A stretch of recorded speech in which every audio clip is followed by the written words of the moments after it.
기존 기자단이 다른 언론사를 평가하고 출입 자격을 부여하는 것이 타당하냐는 논란이 있습니다.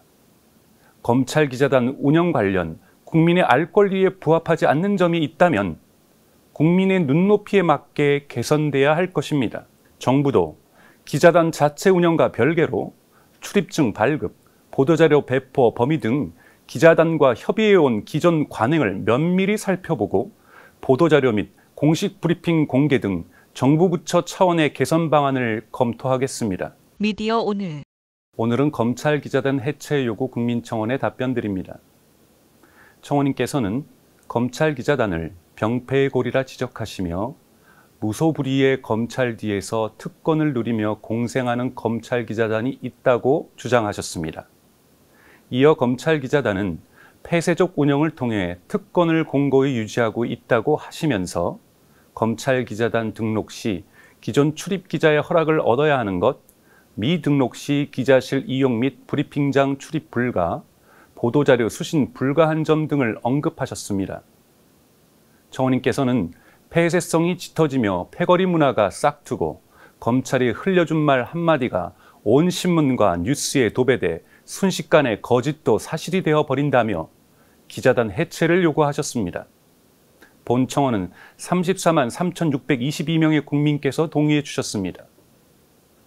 먼저 기자단은 정부기관 등에 출입하는 기자들이 운영하는 조직입니다.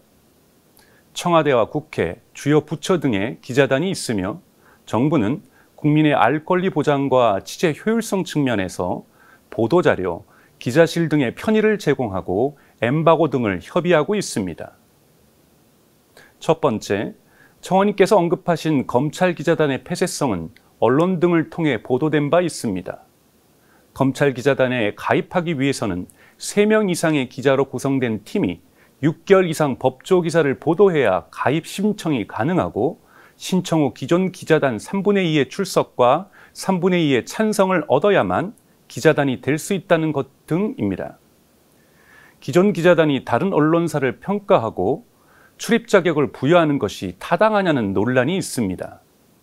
검찰 기자단 운영 관련 국민의 알 권리에 부합하지 않는 점이 있다면 국민의 눈높이에 맞게 개선돼야 할 것입니다.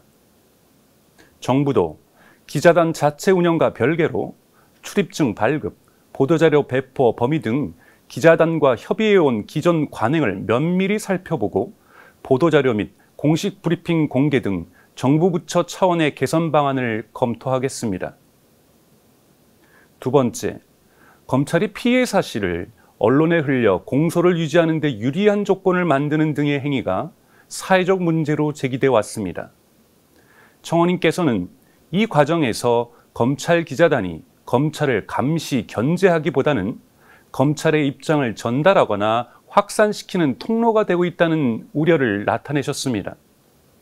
법무부는 피해 사실 공표를 줄일 수 있는 규정을 마련해 시행 중입니다.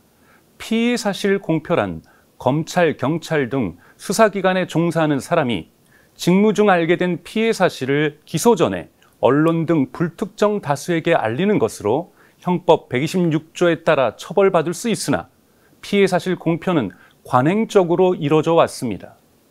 이에 2019년 법무부는 사건 관계인의 인권과 국민의 알 권리가 조화롭게 보호될 수 있도록 형사사건 공개금지 등에 관한 규정을 제정했습니다. 해당 규정이 본 취지대로 실질적으로 운영될 수 있도록 더 보완해 나가겠습니다.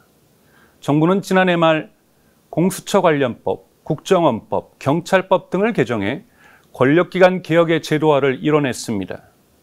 권력기관 개혁은 견제와 균형을 이루는 것으로 법 질서가 누구에게나 평등하고 공정하게 적용되도록 하는 것입니다. 이를 통해 권력기관을 국민만을 섬기는 국민의 기관으로 돌려드리고자 합니다. 개혁된 제도를 안착시키는 데 최선을 다하겠습니다. 청원에 참여해 주신 국민 여러분께 감사 인사를 드립니다. 고맙습니다.